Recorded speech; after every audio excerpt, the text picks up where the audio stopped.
Hello दोस्तों, welcome to my YouTube channel study with Shweta. मैं श्वेता आपका स्वागत करती हूँ। जैसा कि हम लोग खान सर के एनसीईआरटी बेस्ड बेस्ड जो है सार संग्रह देख रहे हैं 6 to 12 के लिए। तो इसमें हम लोग वन लाइनर बेस्ड पे चल रहे हैं। तो इसमें हम लोग बीपीएससी टीआरई 3 और टीआरई 4 के लिए देख रहे हैं। अदर्स एग्ज़ाम्स भी हैं क्योंकि एनसीईआरटी से ज़्यादा ही क्वेश्चन पूछे जाते हैं। इससे अलग एक बेहतर प्रस्तुति है खान सर की। अ, सारे ही क्वेश्चन इन्होंने इसमें कवर किए हैं। अगर हम लोग इधर उधर समय वेस्ट ना करते हुए अगर एक जगह अपना कंसंट्रेशन करें और एक ही बुक को कई बार पढ़े, कहते हैं ना कि कई सोर्सों को ना पढ़ के एक बुक कई बुक ना पढ़ करके एक बुक को कई बार पढ़ा जाए तो ज़्यादा बेटर होता है। तो आप लोग इसको ज़्यादा से ज़्यादा ही रिवीजन करिए। एक बार आप लोग जो है नॉर्मल स्पीड पे देख लीजिए और फिर उसके बाद उसको बढ़ा के 2x पे करके चाहे 1.5 पे करके कैसे भी करके आप लोग कई बार इसको रिवीजन कर सकते हैं।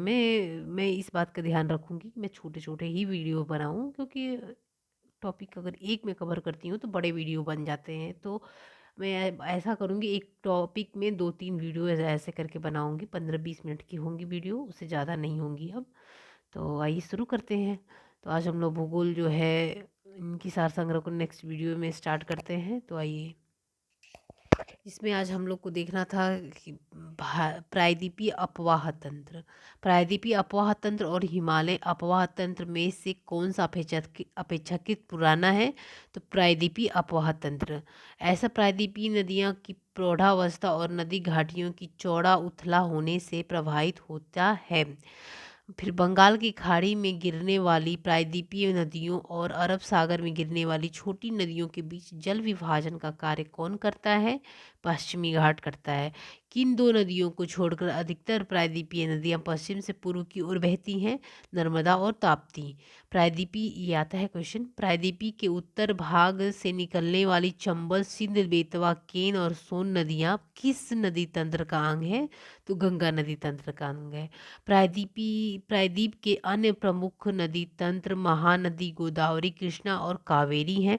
प्रायद्वीपीय नदियों की विशेषता है कि ये एक सुनिश्चित मार्ग पर बहती हैं और विसर्प नहीं बनाती हैं और ये बारहमासी नहीं है। यद्यपि भ्रंश घाटियों में बहने वाली नदी कौन सी नदियाँ इसका अपवाद है? नर्मदा और ताप्ती हैं।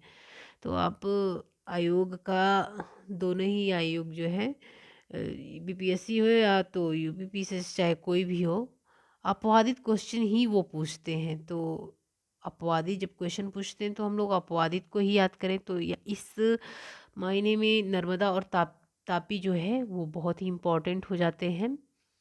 आइए, महानदी छत्तीसगढ़ के रायपुर जिले में सिहवा के निकट निकलती और उड़ीसा से बहती हुई अपना जल कहाँ विसर्पित करती है? तो बंगाल की खाड़ी में। फिर है शिवनाथ, जोक, तेल आदि किसकी सहायक नदियां हैं? तो महानदी। महानदी भाई तेल, जोक और शिवनाथ। महानदी 851 किलोमीटर लंबी है और इसका जल ग्रहण क्षेत्र लगभग 1.42 लाख वर्ग किलोमीटर है। इसके निचले मार्ग में नौ संचालन भी होता है। इस नदी के अपवाह द्रोणी किन राज्यों में विस्तृत है? तो छत्तीसगढ़, मध्य प्रदेश, उड़ीसा। इस नदी की अपवाह श्रेणी का 53% भाग मध्य प्रदेश व छत्तीसगढ़ में और 47% भाग उड़ीसा राज्य में विस्तृत है। गंगा तथा महानदी के मध्य अंतरा स्थापित किन नदियों की वेशीन है? सुवर्णरेखा और ब्रह्मगिरी। दक्षिण दक्षिणी कोयल और शंख नदी आपस में मिलकर किस नदी का निर्माण करती हैं? तो ब्रह्माणी नदी का निर्माण करती हैं। प्रायद्वीपीय नदियां में सर्वाधिक लंबी नदी कौन सी है? गोदावरी है। गोदावरी को दक्षिण की गंगा भी कहते हैं। हम्म, फिर है गंगा। यह गंगा के बाद भारत की दूसरी सबसे लंबी नदी है। इसकी लंबाई 1465 किलोमीटर है। इसका जल ग्रहण क्षेत्र 3.13 लाख वर्ग किलोमीटर है। गोदावरी को दक्षिण गंगा या मृत गंगा भी कहा जाता है। यह कहाँ से निकलकर बंगाल की खाड़ी में गिरती है? त्र्यंबकेश्वर, पश्चिमी घाट, नासिक जिला, महाराष्ट्र से। तो इसके उद्गम स्थल भी आते हैं। गोदावरी का जल ग्रहण क्षेत्र सबसे ज़्यादा किस राज्य में पड़ता है? महाराष्ट्र में। गोदावरी जल ग्रहण क्षेत्र का 49% भाग महाराष्ट्र में, 18.8% तेलंगाना में, 4.5 जो है आंध्र प्रदेश में, करीब 20% भाग जो है मध्य प्रदेश, छत्तीसगढ़ और 5.7% उड़ीसा में पड़ता है। गोदावरी की प्रमुख सहायक नदियाँ पेनगंगा, वेनगंगा, प्रवरा, बरधा, इंद्रावती, प्राणहिता, मंजरा एवं सबरी हैं। ये नदियाँ किन राज्यों में से होकर गुजरती हैं? तो महाराष्ट्र, मध्य प्रदेश, छत्तीसगढ़, उड़ीसा, तेलंगाना और आंध्र प्रदेश में। किस नदी से मिलने के बाद गोदावरी एक खड्डर से होकर गुजरती है? तो जो मुख्यतः भ्रंश के कारण बनी है तो इंद्रावती हो जाएगी। फिर पोलावरम दक्षिण में गोदावरी के मार्ग से निकलने वाले सॉरी फिर पोलावरम के दक्षिण में गोदावरी के मार्ग से निचले भागों में भारी बाढ़ें आती हैं। इसके किस भाग में ही नौ संचालन संभव है? डेल्टाई भाग में। सिंधु एवं गंगा डेल्टा क्षेत्र में अंतर। गंगा डेल्टा व राजमहल पहाड़ियों से लेकर 430 किमी दूर गंगा के मुहाने तक विस्तृत है। इसकी चौड़ाई 480 किलोमीटर है। सिंधु का डेल्टाई चेनाब पहाड़ियों में 960 किलोमीटर दूर अरब सागर तक फैला है। इसकी चौड़ाई लगभग 160 किलोमीटर है। गंगा एक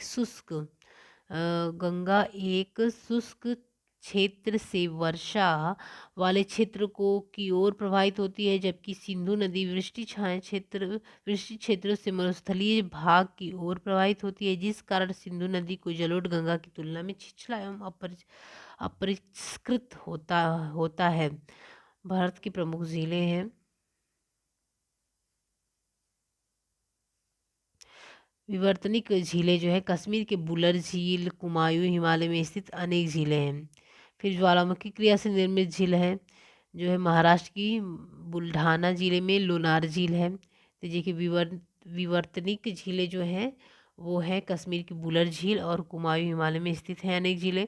फिर लैगून अनूप झीलें हैं, चिल्का झील ये आता है, पुलिकट झील तमिलनाडु में, कोलेरू झील आंध्र प्रदेश में, चिल्का झील उड़ीसा, पुलिकट झील तमिलनाडु और कोरेलू झील आंध्र प्रदेश में। कोलेरू हिमालय द्वारा निर्मित झीलें हैं। कुमायूं हिमालय की अधिकांश झीलें इसी प्रकार की हैं। इसके उदाहरण हैं राकस ताल, नैनीताल, सात ताल, भीमताल, नौकुचिया ताल, खुरपा ताल, पूना ताल, मालावात ताल आदि।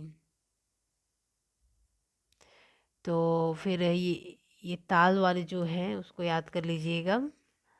फिर वायु द्वारा निर्मित झीलें हैं राजस्थान की सांभर, डिडवाना, पंचभद्रा, लूनकरसर आदि अन्य प्रमुख झीलें हैं। डल झील, मनसबल, शेषनाग, अनंतनाग, गांधारबल, अच्छाबल, बेरीनाग तथा नागिन झील जम्मू कश्मीर, उदयसार, पिछौला, फतेह सागर, जयसमंद, रामसमंद राजस्थान, लोकटक मणिपुर है, बेमनाडांड है केरल, हुसैन सागर आंध्र प्रदेश आदि है।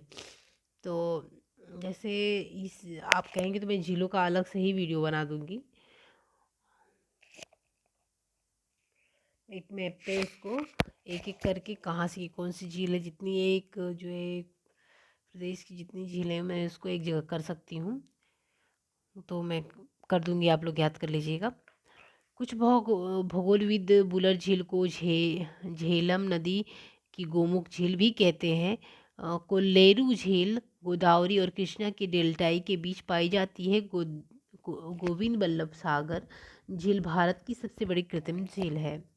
नेक्स्ट देखते हैं किस स्थान के बाद गोदावरी नदी कई धाराओं में विभक्त होकर एक बृहद डेल्टा का निर्माण करती है? तो राजसमुद्री, ठीक है, राजा समुद्री। कृष्णा पूर्व दिशा में बहने वाली दूसरी सबसे प्रायद्वीपी नदी है जो कि पश्चिम घाट में सह्याद्री में कहाँ से निकलती है? तो महाबलेश्वर के निकट। कृष्णा महाबलेश्वर के पास एक झरने से निकलकर महाराष्ट्र के सतारा और संगाली जिलों में उत्तरी कर्नाटक एवं दक्षिणी आंध्र प्रदेश से होते हुए गोदावरी डेल्टा से कुछ ही दूरी पर कहाँ पर अपना डेल्टा बनाती है? विजयवाड़ा के पास। फिर है जो पूर्व की नदियाँ होती हैं वो डेल्टा का निर्माण करती होंगी, पश्चिमी नदियाँ नहीं, वो पश्चिम घाट की नदियाँ नहीं डेल्टा का निर्माण करती हैं, आपको तो ये पता होगा। कोयना कोयना घाटप्रभा भीमा तुंगभद्रा मूसी आदि किसकी मुख्य सहायक नदियां हैं? तो कृष्णा की हैं। कृष्णा की कुल लंबाई 1401 किलोमीटर है। इस नदी की कुल जलग्रहण क्षेत्र का सर्वाधिक 44% किस राज्य में पड़ता है? तो कर्नाटक में पड़ता है। कुल जलग्रहण क्षेत्र का 27% भाग महाराष्ट्र में है, 44% भाग कर्नाटक में है और 29% भाग जो है आंध्र प्रदेश एवं तेलंगाना में पड़ता है। कावेरी नदी कर्नाटक के कोगांडू जिले में पश्चिमी घाट को किन पहाड़ियों से निकलती है? तो ब्रह्मागिरी पहाड़ी से। कावेरी दक्षिण पश्चिम कर्नाटक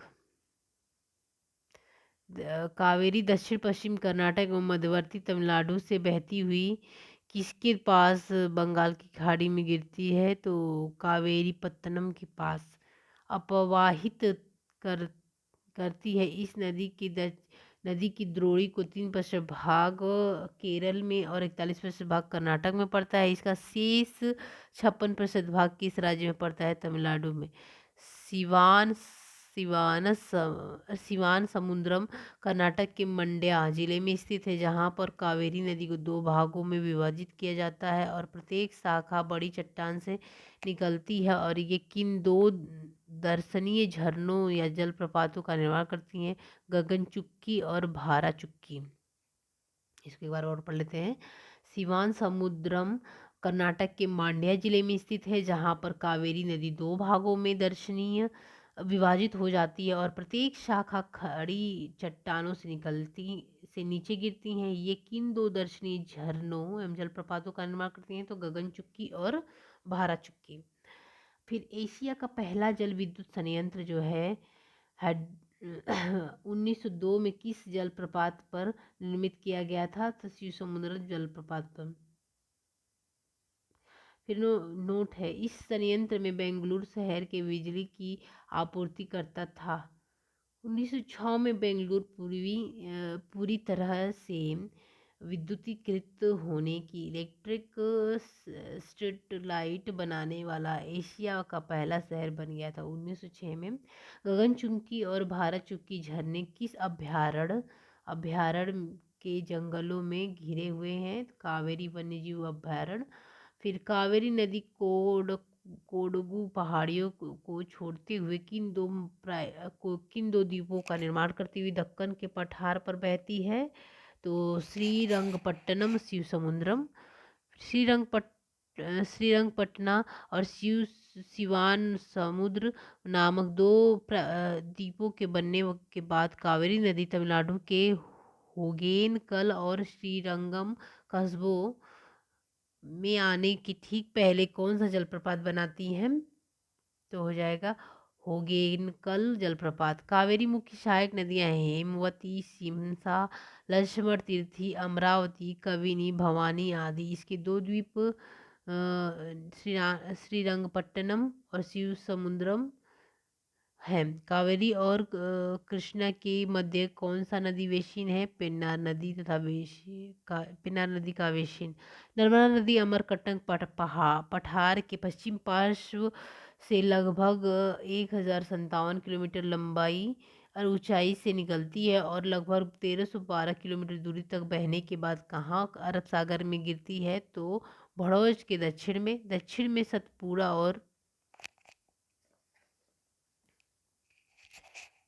सतपुड़ा और उत्तर में विंध्याचल श्रेणियों के मध्य भ्रंश घाटी से बहती हुई नर्मदा संगमरमर की चट्टानों के खूबसूरत महाखंड और जबलपुर के निकट कौन सा जलप्रपात बनती है? धुआंधार जलप्रपात है, ये इंपॉर्टेंट है। दक्षिण की सतपुड़ा तथा उत्तर में विंध्याचल श्रेणियों के मध्य दक्षिण में सतपुड़ा होगी, उत्तर में विंध्याचल श्रेणियों के मध्य भ्रंश घाटियों में बहती है, जो कि भ्रंश घाटियां हैं। ये ऐसी भ्रंश घाटियां होती हैं। ये ऐसे दिख रहा होगा तो होती हैं, तो इसी में ये बहती है। तो भ्रंश घाटियों में बहती हैं। नर्मदा संगमरमर की चट्टानों में खूबसूरत महाखंड और जबलपुर के निकट कौन सा जलप्रपात बनाती है? तो धुआंधार जलप्रपात बनाती है। भारत और मुख्य जलप्रपात देख लेते हैं हम लोग इसमें, फिर उसके बाद बजाई जलप्रपात, उर्मोदी नदी, सतारा जिला, कुचिकुल जलप्रपात, ये इम्पोर्टेंट है इसमें। तो कुचिकल जलप्रपात है बराही नदी, शिमोगा जिला, कर्नाटक, 455 मीटर। कुचिकल भारत का सबसे ऊंचा जलप्रपात है। बेरहीपनी जलप्रपात फिर मयूरभंज जिला में है। फिर नोहकलिकाई जलप्रपात जो वर्षा जल संग्रहण पूर्वी खासी हिल्स जिला मेघालय, 340 मीटर है। नोहसंगथियांग जलप्रपात मब्यासमाई जलप्रपात वर्षा जलग्रहण पूर्वी खासी हिल्स जिला मेघालय में। दूध सागर जलप्रपात इंपॉर्टेंट है। मांडवी नदी गोवा और कर्नाटक की सीमा पर 310 मीटर है। फिर किन्नेम जलप्रपात पूर्वी खासी हिल्स जलप्रपात। फिर जो है मीनामट्टी जलप्रपात वायनाड जिला केरल में है, ये भी आता है। थिलियार जलप्रपात मांझलर नदी बटलांगुडू डिंडीगुल जिला तमिलनाडु में है। बरकाना जलप्रपात जो है सीथा नदी शिमोगा जिला कर्नाटक में है। जोग या गरसोप्पा जलप्रपात या महात्मा गांधी जलप्रपात, ये इंपॉर्टेंट है। जोग या गरसोप्पा ये जलप्रपात या महात्मा गांधी जलप्रपात शरावती नदी में है, शिमोगा जिला कर्नाटक में, 255 मीटर है। खड्डधर जलप्रपात जो है केदुझर जिला और सुंदरगढ़ जिला उड़ीसा में है, 244 मीटर है। फिर बंत बाग जो है बंत बाग जलप्रपात जो है बनवा नदी शेर छिप जिला मिजोरम, 229 मीटर में है। क्रूने भी आता है। क्रूने जलप्रपात पुणे जिले में महाराष्ट्र में है। सूचीपारा जलप्रपात बेघर जलप्रपात चिलियार नदी वायनाड जिला केरल, सतारा जिला महाराष्ट्र में, 200 मीटर है। फिर मैगाड जलप्रपात उत्तरी कन्नड़ जिला कर्नाटक, 198 मीटर है। बाहुती जलप्रपात सेल्लार नदी मऊगंज रीवा जिला मध्य प्रदेश में, 198 किलोमीटर है, 198 मीटर है।